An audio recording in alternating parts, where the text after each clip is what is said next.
అక్క 2009 నుండి అక్కతో అసోసియేషన్ ఉన్నాం. అంతకుముందు కూడా అక్క రాసినటువంటి వివిధ వ్యాసాలను రాసి ఆ వ్యాసాలను చూసి మేము కొంత మా సైద్ధాంతికంగా ఉన్నటువంటి క్లారిటీని తెలుసుకున్నటువంటి వాళ్ళ లోపల నిలవకండి. అయితే తెలంగాణ రాష్ట్రంలో ఆత్మబలిదానాలను ఆపడం ఎట్లా? మిత్రులు స్పీకర్స్ అందరు మాట్లాడుతుంటే కూడా మధ్య మధ్యలో చిట్టీలు వచ్చినాయి. ఎట్లా ఆపాలో చెప్పండి అని వచ్చినాయి. ఈ ఆత్మబలిదానాలు ఎందుకు అవుతున్నాయి అనేటువంటి విషయాన్ని తెలిస్తే, ఆ ఆత్మబలిదానాల కారకులు కూడా తెలిస్తే వాళ్ళని ఆ కారకులను తొలగించడం ద్వారా ఆత్మబలిదానాలను ఆపవచ్చు అనేటువంటి దాన్ని మీకు అందరికీ నేర్చుకుంటాం. కాబట్టి ఇక్కడ ఈ ఆత్మబలిదానాలకు కారణాలు ఏంటో నేను వాటిని కొన్ని అనాలిటికల్గా చెప్పాలనుకుంటున్నా. మొదటగా ప్రతి ఆత్మ బలిదానం వెనుక, ప్రతి హత్య వెనుక, ప్రతి అరెస్ట్ వెనుక, ప్రతి ఎన్కౌంటర్ వెనుక, ప్రతి నిర్బంధం వెనుక, ప్రతి అధికారాన్ని చేజెక్కించుకునే దాని వెనుక కులం ఉన్నది. ఈరోజు తెలంగాణలో కులం అంతటా ఉన్నది. అందులో భాగంగానే ఈ బలిదానాలు అవుతున్నాయని తెలియజేస్తున్నాను. అక్కడ నుండి నేను ఈ బలిదానాల కారణాలని నేను వివరంగా చెప్పడానికి ప్రయత్నం చేస్తాను. అయితే ఈ బలిదానాలు అనేటువంటివి వాటిని ఒక శాస్త్రీయ కోణంలో, ఒక సామాజిక చారిత్రక నేపథ్యంలో అనాలిసిస్ చేయడంలో ఈ తెలంగాణ ప్రాంత ఇంటలెక్చువల్స్ కానీ, ఈ తెలంగాణ ప్రాంత ఉద్యమకారులు కానీ, ఉద్యమ సంస్థలు కానీ ఫెయిల్ అయిన లోపల సందేహం లేదు. అయితే ఇవి ఏంటి అనడానికి, దీన్ని అర్థం చేసుకోవడానికి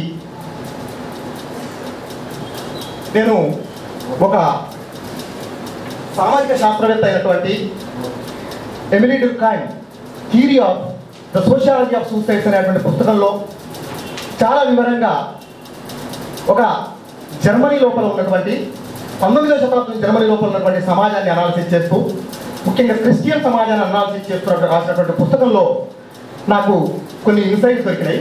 ఆ ఇన్సైట్స్ ద్వారా మన తెలంగాణ సమాజాన్ని అర్థం చేసుకోవడానికి చేస్తున్నటువంటి ప్రయత్నంలో ఈ సూసైడ్స్ గల కారణాలు చాలా ప్రధానంగా అర్థమైన కొంతవరకు వాటిని మీ ముందు చెప్పాలనుకుంటున్నాను.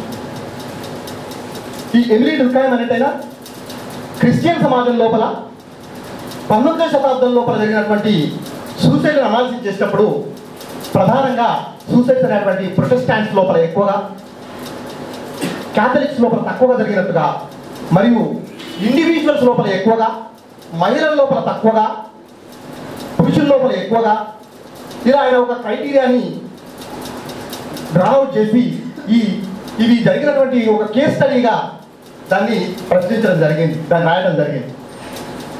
అయితే ఇందులో ఇండివిజువల్ ఉన్నటువంటి వాళ్ళ సంఖ్య ఎక్కువ జరగడం, యుద్ధ సమయాల లోపల తక్కువ జరగడం, యుద్ధాలు లేని టైం లోపల అత్యంత ఎక్కువ జరగడం అనేటువంటి దాన్ని కూడా ఆయన యొక్క కేస్ స్టడీ లోపల చెబుతున్నప్పుడు 1866లో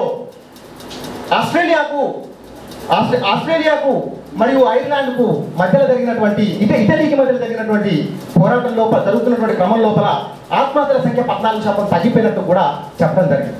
ఇది ఇక్కడ ఒక పొజిషన్ తీసుకుంటున్నది ఏంటంటే, ఇక్కడ ఆయన చెప్పిన దాని లోపల man could not live if he were entirely interior to sadness. Many sorrows can be endured only by being embraced. ఏమంటున్నారంటే, ఇక్కడ మనిషి చాలా తీవ్రమైనటువంటి ఆవేదనకు గురవుతున్నప్పుడు, చాలా తీవ్రమైనటువంటి సాడ్నెస్ గురవుతున్నప్పుడు మనిషి ఆత్మహత్యకు పూనుకుంటాడు. కానీ ఆ తీవ్రమైనటువంటి ఆవేదనకు గురవుతున్నటువంటి మనిషిని హక్కున తీర్చుకున్నట్లయితే ఆ ఆత్మహత్యలని నిరోధించవచ్చు అనేటువంటి విషయాన్ని అందులో పొందుపరచడం జరిగింది.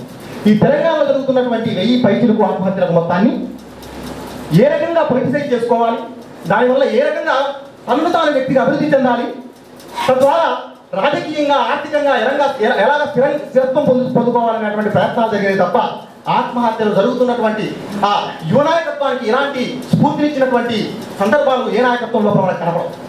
కాబట్టి ఈ ఆత్మహత్యలన్నీ అన్నింటినీ కేవలం కేంద్ర ప్రభుత్వమో రాష్ట్ర ప్రభుత్వమో శ్రీమంతులు ఇవన్నీ ఆత్మహత్యలు చేస్తున్నారని అనడం కంటే మనం ఒక్కసారి మన ఇంటర్నల్గా ఉన్నటువంటి డెమోక్రటిక్ ప్రిన్సిపల్ని మనం ఒకసారి చూసుకున్నట్లయితే మనం ఎంత సామాజికంగా సమానత్వం కోసం ఆలోచిస్తున్నాం అనేటువంటి విషయాన్ని తెలిసినట్లయితే ఆత్మహత్య ఆపడానికి కొంత అవకాశాలు ఎక్కువ ఉంటాయనేటువంటి విషయాన్ని మీకు తెలియజేస్తున్నాం. అయితే ఈ మధ్య కాలంలో వచ్చినటువంటి ఒక వాదన లోపల అస్తిత్వవాదాలు అనేటువంటి ఒక వాదనలు ఒక కొత్త ధోరణి లోపల ఒక పెడధోరణి లోపల ముందుకు వస్తున్నటువంటి క్రమంలో ముఖ్యంగా అకాడమిక్స్ లోపల వస్తున్నటువంటి పెడధోరణి లోపల అస్తిత్వవాదాలని ఒక భిన్నవాదాలుగా ఒక న్యూ సామాజిక వాదాలుగా అంటే ఒక నూతన సామాజిక వాదాలుగా చెబుతున్నటువంటి క్రమం లోపల ఇవి ఒక భిన్నత్వాన్ని కలిగినవని వీటికి రాజకీయ స్వభావం లేదని వీటిని వక్ర భాషల ద్వారా వీటిని ముఖ్యంగా అకాడమిక్ లోపల చర్చలు జరుగుతున్నాయి, ఇవి రాజకీయ సమాజం లోపలికి తీసుకెళ్ళడం కూడా జరుగుతున్నాయి. అయితే ఒక విషయాన్ని మనం గుర్తుపెట్టుకోవాల్సింది ఏంటంటే ఈ కులవాదాలు 1990 అనంతరం వచ్చినటువంటి మండల్ కమిషన్ తర్వాత వచ్చినటువంటి ఒక ప్రక్రియ లోపల భాగంగా ఒక నూతన చైతన్యం అనేటువంటిది ఒక నూతన సమాజాలకు సంబంధించినటువంటివి అవి అప్పటి వరకు neglected the most neglected communities in the society have got opportunities to come in to universities for the first time in the history of India, particularly the OBC reservation. The OBCs has come into the universities for the first time in large numbers. ఈ OBC అనేటోళ్ళు మొట్టమొదటిసారి higher education లోపల ఉన్నటువంటి institutional setup లోపలికి మొట్టమొదటిసారి అవకాశాలను తీసుకొని రావడం అనేది జరగడం అనేటువంటిది మనం చూడవచ్చు. తదనంతరం 90ల దశకం లోపల వచ్చినటువంటి 95, 96 లోపల వచ్చినటువంటి ఒక పెళ్ళుక్కినటువంటి నూతన సామాజిక ఉద్యమాలు అంటున్నటువంటి ఒక రాజకీయ ఉద్యమాలు ఇవి మనకు నిర్లక్ష్యం చేయబడినటువంటి ఒక సామూహిక సమూహాలకు సంబంధించినటువంటి వాళ్ళ నుండి వచ్చినటువంటి ఉద్యమాలు ఇవి ఒక రాజకీయ ఉద్యమాలుగా పరివర్తన చెంది ఈరోజు ఉద్యమాలు నడిపిస్తున్నటువంటి సందర్భం లోపల ఆ పరంపర లోపలనే 1996 లోపల 3వ విడత తెలంగాణ ఉద్యమం రావడం అనేది ఇది కూడా అస్తిత్వవాదాల పరంపర లోపల భాగంగా వచ్చిందనడానికి మీకు తెలియజేస్తున్నాం. ఈ అస్తిత్వవాదం అనేటువంటిది కేవలం భిన్నత్వాన్ని కలిగి లేదు, ప్రతి ఉద్యమానికి భిన్నత్వం ఉంటుంది, భిన్నత్వంతో పాటు వైరుధ్యాలను కూడా అది చూపెడుతుంటుంది. అలాగనే ప్రతి సామాజిక ఉద్యమాలు కూడా తమ భిన్నత్వాన్ని చాటుకుంటూనే వైరుధ్యాలను ఎలాగైతే పరిష్కరించడానికి ప్రయత్నాలు చేస్తున్నాయో అదేవిధంగా ప్రతి కులోద్యమం కూడా తన భిన్నత్వాన్ని చెప్పుకుంటూనే తన వైరుధ్యాన్ని ప్రదర్శించుకుంటూ ఒక సమూలమైనటువంటి సామాజిక మార్పు కోసం చేస్తున్నటువంటి ఉద్యమాల్లో కూడా భాగంగా వచ్చిందే ఈ తెలంగాణ అస్తిత్వ ఉద్యమం. ఈ అస్తిత్వ ఉద్యమం అనేది కేవలం అస్తిత్వ ఉద్యమం కాదు, ఇది ఒక రాజకీయ ప్రజాస్వామిక తెలంగాణ ఉద్యమంగా మీకు అందరికీ తెలియజేస్తున్నాను. ఈ రాజకీయ ప్రజాస్వామిక ఉద్యమం లోపల వివిధ భిన్నత్వాలు అంటున్నటువంటి వివిధ కుల సమూహాలు అనేటువంటివి అంతర్భాగం అవి తన సమస్యలకు పరిష్కారాలను ఎదుర్కొనడానికి ప్రయత్నాల లోపల భాగంగా ఈ తెలంగాణ రాజకీయ ఉద్యమం లోపల తన సామాజిక పరిష్కారాలను ఎదుర్కొనేటువంటి ప్రక్రియ లోపల భాగంగా ముఖ్యంగా బడుగు బలహీన కులాలు మాల ఇతర బీసీ కులాలన్నీ కూడా మైనారిటీలన్నీ ఆదివాసీలందరూ కూడా ఈరోజు తెలంగాణ ఉద్యమంలో భాగమైనవి. అంటే తెలంగాణ ఉద్యమంలో భాగం అవడం అంటే కేవలం తెలంగాణ రాష్ట్రాన్ని సాధించుకోవడం కాదు, ఈ తెలంగాణ రాష్ట్రం లోపల ఒక సామాజిక ప్రాతిపదికన తమ యొక్క ప్రాతినిధ్యాన్ని చాటుకోవడానికి ఉద్యమంలో భాగమయ్యి తదనంతరం వచ్చినటువంటి తెలంగాణ లోపల తమ యొక్క రాజకీయంగా తమకు రాజకీయ సుపరిపాలన లోపల తమ భాగస్వామ్యాన్ని కోరుకోవడం కోసం ఈ లోపల ఈరోజు బడుగు బలహీన కులాలను వచ్చాయి. అయితే ఈ ఆత్మహత్యలకు గల కారణాన్ని నేను ఒకసారి ఇక్కడ ఉన్నటువంటి ఈ డుర్కాన్ని చెప్పినటువంటి ఒక సోషలాజికల్ స్టడీ లోపల మనం ఒకసారి పరిశీలన చేసినట్లయితే మనకు కనపడేది ఏంటంటే మనిషి ఒంటరివాడు కావడం అనేటువంటిది ఈ 1990 లోపల వచ్చినటువంటి liberalisation, globalisation and privatisation process లోపల LPG ప్రాసెస్ లోపల వచ్చినటువంటి ఒక వ్యక్తివాద ధోరణులు అనేటువంటి సమాజం మొత్తం లోపల పేరుకొని పోవడం వల్ల ఇవి ఈరోజు చివరకు ఉద్యమకారుల లోపలికి కూడా వ్యక్తిగత వాదనలు, వ్యక్తిగత ధోరణులు అనేటువంటివి చొరబడడం వల్ల ఈరోజు వ్యక్తులు మొత్తం ఒంటరి వాళ్ళు అవుతుంటే కూడా వాళ్ళని పట్టించుకోకుండా ఎవరి పనివాడు ఎవరి ప్రయోజనాలు వాడుకోవడం వల్ల ఈరోజు ఒంటరి వాడడం వల్ల చచ్చిపోయిన దానికి ఈ డుర్కైన్ చెప్పినటువంటి మనకు సోషలాజికల్ స్టడీ అనేటువంటి మనకు చాలా ఇది ఉపయోగపడుతుంది. ఇందులో మన ఇంకా మహిళలు చాలా తక్కువ చచ్చిపోతారు, పురుషులు ఎక్కువ చచ్చిపోతారు అనేటువంటి విషయాన్ని కూడా చెప్పడం జరిగింది. మహిళలు ఎక్కువ చచ్చిపోవడానికి గల కారణం ఏంటంటే మహిళల్లో కలెక్టివిటీ అనేటువంటి ఎక్కువ ఉంటుంది. మన దూరం మహిళలు ఒంటరిగా లేదు, మహిళల లోపల కలెక్టివ్ ఉంటుంది, మహిళల లోపల షేరింగ్ చేసుకునేటువంటి తత్వం ఉంటుంది. మహిళలు ఆ రకమైనటువంటి స్వభావం వలన మహిళల లోపల చావడానికి ముందు మహిళలు తమ యొక్క బాధ్యతని పక్క మహిళలతో షేర్ చేసుకునేటువంటి పరిస్థితి వలన మహిళలు చావడం అనేటువంటి తక్కువ జరుగుతున్నది.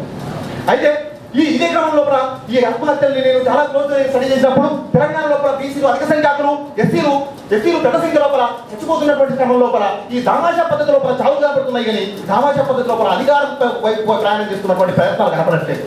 ముఖ్యంగా ఇది ఒక కుటుంబం వారిగా, ఒక కులాల వారిగా మొత్తం అధికారాన్ని చేజిక్కించుకునేటువంటి ప్రయత్నాలు, జేఏసీ నిర్మాణాలు, జేఏసీ హెడ్స్ మొత్తము అగ్ర కులాలతో నిండిపోవడం అనేటువంటిది భవిష్యత్ తెలంగాణకు మొత్తాన్ని కూడా దీని మొత్తాన్ని గుండుగుత్తగా తీసుకునేసేసి దాని మొత్తాన్ని అన్ని మొత్తం సొమ్ము చేసుకునేటువంటి ప్రయత్నాలు కనబడుతున్నాయి. అందులో భాగంగానే ఈరోజు టీఆర్ఎస్ పార్టీ లాంటి వారి పార్టీలు ఎన్నడూ ఉద్యమం అంటే తెలియనటువంటి వాళ్ళు, ఎన్నడూ వాళ్ళ బిడ్డ కానీ, వాళ్ళ కొడుకు కానీ, వాళ్ళ అల్లుడు కానీ ఉద్యమాలంటే తెలియని వాళ్ళు, సామాజిక స్వరూపాన్ని మార్చడం అంటే వ్యతిరేకించేటువంటి వాళ్ళు ఈరోజు ఉద్యమానికి నాయకత్వం వహిస్తున్నారు. 2001 వరకు ఎక్కడ వీళ్ళు ఏ తెలంగాణ సమాజంలో అంతర్భాగమైండు కేసీఆర్ కొడుకు కానీ, కేసీఆర్ బిడ్డ కానీ సడన్ గా 2004 తర్వాత, 2005 తర్వాత, 2006 వచ్చేసరికి వాళ్ళందరూ మనకు నాయకులు అయిపోయారు. అంటే ఈరోజు కులం ఉంది, కులం లేదా లేదు, కులం ఉంది, కుటుంబ రాజకీయాలు ఉన్నాయి, కుటుంబ ఆధిపత్యం ఉంది, కులాలు ఉన్నాయి, కుటుంబ ఆధిపత్యాలు ఉన్నాయి. ఈ ఆధిపత్యాలకు వ్యతిరేకంగా మనకు ఇక్కడ ఉన్నటువంటి ఇంటెలెక్చువల్స్, అకాడమిక్స్ ఎవరైనా ఇతర ఉద్యోగకారులు అంటున్నారో ఈ యొక్క నిగూఢత్వాన్ని మొత్తం బయట బట్టబయలు చేసి తనని విద్యార్థులను మొత్తాన్ని విద్యార్థులందరూ ఆత్మహత్య చేసుకుంటున్నారంటే పూర్తిగా తెలంగాణ రాష్ట్ర సాధన కాలంలో రాస్తున్నారు, కానీ కేవలం తెలంగాణ రాష్ట్ర సాధన కోసం నాకు వచ్చేది తెలంగాణ రాష్ట్రం ద్వారా తమ యొక్క బతుకులు ఎక్కడ బాగుపడుతుందో అనేటువంటి దానికోసం. అది రాజకీయ ప్రక్రియ.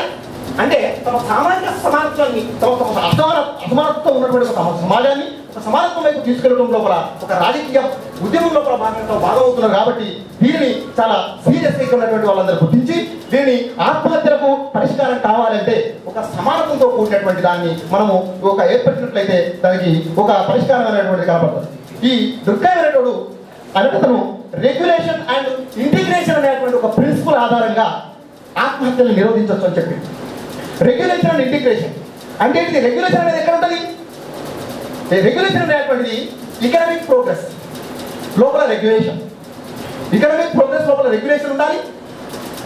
అండ్ ఇంటిగ్రేషన్ అంటే ఎక్కడది? ఒక ఫ్యామిలీ, ఒక religion,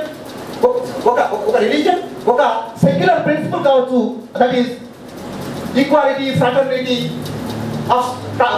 and liberty of status and opportunities and all these values కావచ్చు. వీటి వేదికన ఒక ఇంటిగ్రేటివ్ ప్రిన్సిపల్ అనేటువంటి తెలంగాణ లోపల ఉన్నదా అనేటువంటి దాన్ని మనం ఒకసారి చాలా క్రిటికల్ గా ఆలోచించినట్లయితే, చూసినట్లయితే మనకు చాలా క్లియర్ కనబడుతుంది. ఎక్కడ మనకు ఇంటిగ్రేటివ్ ప్రిన్సిపల్ ఉండదు.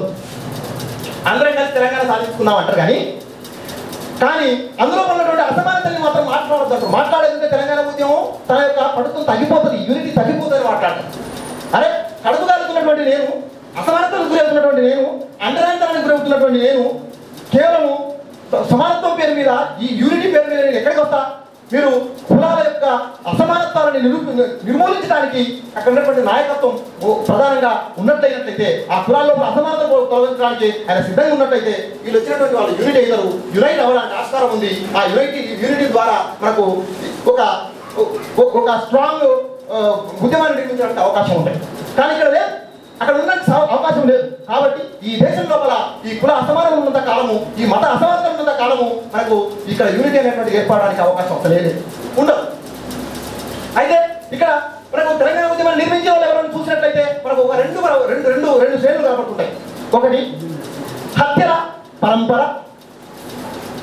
ఆత్మహత్యల పరంపర అనేటువంటిది ఒక పర్టికులర్ శ్రేణిలో వస్తే, అధికార పరంపర అనేటువంటిది ఇంకొక శ్రేణిలో మనకు క్లియర్ కనబడుతుంటాయి.